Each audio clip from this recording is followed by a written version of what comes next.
Sorry. Okay, answer Sonia. ఒకవేళ నేను సిద్ధులా దాక్కుని ఉంటేనా, ఒకవేళ సిద్ధు డైరెక్ట్ పేరెంట్స్ దగ్గరికి వెళ్ళిపోయేదాన్ని. అలా దాక్కొని అదంతా అంత టైం వేస్ట్ ఉండదు, అంత పేషెన్స్ కూడా అంత లేదు. డైరెక్ట్ పేరెంట్స్ దగ్గరికి వెళ్ళిపోవడమే. ఓకే, రియల్ లైఫ్ లో అలా ఎప్పుడైనా జరిగిందా? అంత ఛాన్స్ ఇవ్వలేదు. అంత ఛాన్స్ ఇవ్వలేదు. ఓకే. లాక్డౌన్ లో ఓ, మీరు ఇది వాళ్ళ బయోపిక్నా? ఇది రియల్ గా వాళ్ళ బయోపిక్? లేదు, అలాంటివి ఏం జరగలేదు. లాక్డౌన్ లో ఇరుక్కోవడం వల్ల మొత్తానికి లైఫ్ లాంగ్ ఇరుక్కోవాల్సి వచ్చిందంటారా? ఏం ఇరుక్కోలేదా, లైక్ తెలిసి ఇంట్లో తెలుసు అండి, ఇరుక్కోవడం Lockdown, అలాంటివి ఏం జరగలేదు. ఓకే, ఒకవేళ అలానే ఇరుక్కోవాల్సి వస్తే నిజంగా ఒకళ్ళ ఇంటికి వెళ్ళి, సో ఇప్పుడున్న స్టార్ హీరోయిన్స్ ఒకళ్ళ ఇంటికి ఏంటి సిద్ధు చెప్పా, ఎక్కడైనా స్టక్ అవ్వాల్సి వస్తే సోనియా వాళ్ళ దగ్గర కాకుండా ఇంకెక్కడైనా స్టక్ అవ్వాలనుకుంటున్నారా? ఆ ఊహ చాలా బాగుందండి, కానీ ఇప్పుడు ఆ స్కోప్ లేదు, ఏం చేయలేము. సో అక్కడ కనిపిస్తుంది క్లియర్ గా, ఎక్స్ప్రెషన్స్ తోనే కనిపిస్తుంది. ఇప్పుడు ఏదన్నా చెప్పేసి ఇంటికి వెళ్ళిన తర్వాత నీకు ఉందన్న ఎక్స్ప్రెషన్ అనమాట. ఎగ్జాక్ట్లీ, నా చేతిలో ఉంది కాబట్టి, తన చేతిలో ఉంది కాబట్టి ఏం మాట్లాడలేదు. రైట్. ఇంటికి వెళ్ళిన తర్వాత ఏదో ఊహ బాగుంది అన్నావు కదా అని చెప్పి వస్తాయి మళ్ళీ.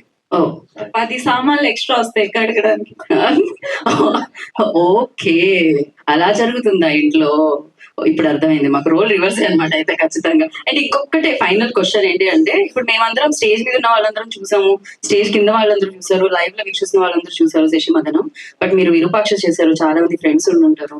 సో ఎవరెవరు అసలు చూసారా లేదా ఒక ఇన్ఫర్మేషన్ మీరు కనుక్కోవాలి అంటే ఎవరికి కాల్ చేసి మీరు కనుక్కుంటారు? లైవ్ లో అని అడగమన్నారు బేసిక్ గా. పెద్ద సమస్య వచ్చి పడింది.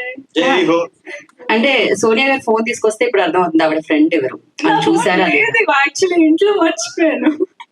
అలాంటివి కాకుండా ఫోన్ తీసుకున్నాండి, ఒకసారి ట్రై చేద్దాం. ఎవరికి చేస్తారు? తేజ్ కా? రవి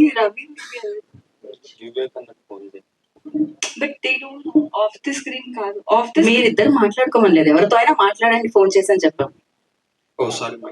అది ఎగ్జాక్ట్లీ, కెమెరాస్ కూడా ఉన్నాయి చాలా. ఏదో ఒక ఫోన్ తెచ్చారు, తీసుకురమ్మండి, తెచ్చేస్తావరా ఫోన్? అంతే. ఇప్పుడు నా మాట వింటున్నాను ప్రస్తుతానికి. All the best. లక్కీగా నేను అందులో లేను కాబట్టి మిమ్మల్ని కూడా ఏదైనా అడుగుదాం. లేదండి, థ్యాంక్ యూ, సారీ, అనవసరంగా నేను గోక్కున్నాను. ఓకే, రవికి కాల్ కదా? Speaking to someone. ఓకే, అది అవుతుందా ఇవాళ మనకి? రవి వేరే వాళ్ళతో మాట్లాడుతుంది. ఓకే, కొంచెంసేపు ఆగి కాల్ చేద్దాం. ఇంకెవరు వేరే వాళ్ళు మాట్లాడే వాళ్ళు లేరా మనకి? రవితోనే మాట్లాడాల్సి వస్తుంది. నవీన్ ఉన్నట్టు, ఐ థింక్ నవీన్ నేనే ఉన్నాడు. ఆ సినిమాకి సంబంధించిన వాళ్ళైనా పర్లేదా అండి? పర్వాలేదు, ఆ సినిమాకి సంబంధించి ఎవరైనా పర్లేదు. I can call Karthik. Sai Dharam Tej గారికి చేస్తే మేము చాలా హ్యాపీ బర్త్డేలో హ్యాపీ ఫీల్ అయ్యేవాళ్ళం. లేదు, వద్దులే. ఒకసారి ట్రై చేయండి, ఆయన ఎవరితోన్నా నా దగ్గర నంబర్ లేదు. అయ్యా, నా దగ్గర నెంబర్ లేదు. Okay, hello Karthik sir, where are you? You watch శశిమదనమ్మా? దీనికి ఇమీడియట్ గా కట్ చేసి. ఓకే, ఎప్పుడు చూస్తారు? చూస్తా నాకు ఒక 3-4 days లో చూస్తా. Okay done. ఓకే సార్, మీరు స్టేజ్ మీద ఉన్నారు, ఆయన మీటింగ్ లో ఉన్నారు. Ravikrishna is calling. ఆయన కూడా చూడలేదని అంటారు. అంటే కార్తిక్ గండు గారు ఇంకో స్క్రిప్ట్ లో బిజీగా ఉండడం వల్ల కొంచెం లేట్ అయిందంతే. సరే, చూసాను. Hello, what's happening? Hello, Ravi గారా?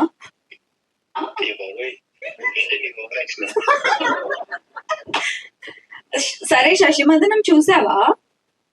నేనా? ఇంకా చూడలేదు, నేను షూట్ లో ఉన్నాను, ప్రమోషన్స్ లో ఉన్నాను కదా. నువ్వు చూడటం వల్ల మాకు ఇక్కడ వ్యూవర్షిప్ తగ్గిపోయింది, కాస్త చూడు. నేను చూస్తా, ఇవాళ ఆల్రెడీ బ్రో చెప్పారు నాకు. మెంబర్షిప్ ఏమైనా కావాలా? మెంబర్షిప్ ఫ్రీ మెంబర్షిప్ ఏమైనా ఇప్పిస్తారా? లేదు, నేను ఇస్తాను చూడడం కోసం. లేదు, నేను తీసుకునే చూస్తా. ఓకే, తక్కువేగా, చూడొచ్చుగా, బాగానే సినిమా చేస్తున్నావు. అయ్యో బాబాయ్, అంటే డబ్బులు లేక కదా, టైం లేక. సరే, ఆయనకి పాపం తర్వాత తెలుస్తుంది లైవ్ చూస్తే. ఓకే రవి గారు, bye. Yeah bye. Yeah, thank you so much. కొంచెం మైక్ మీరు పక్కకిస్తే మనం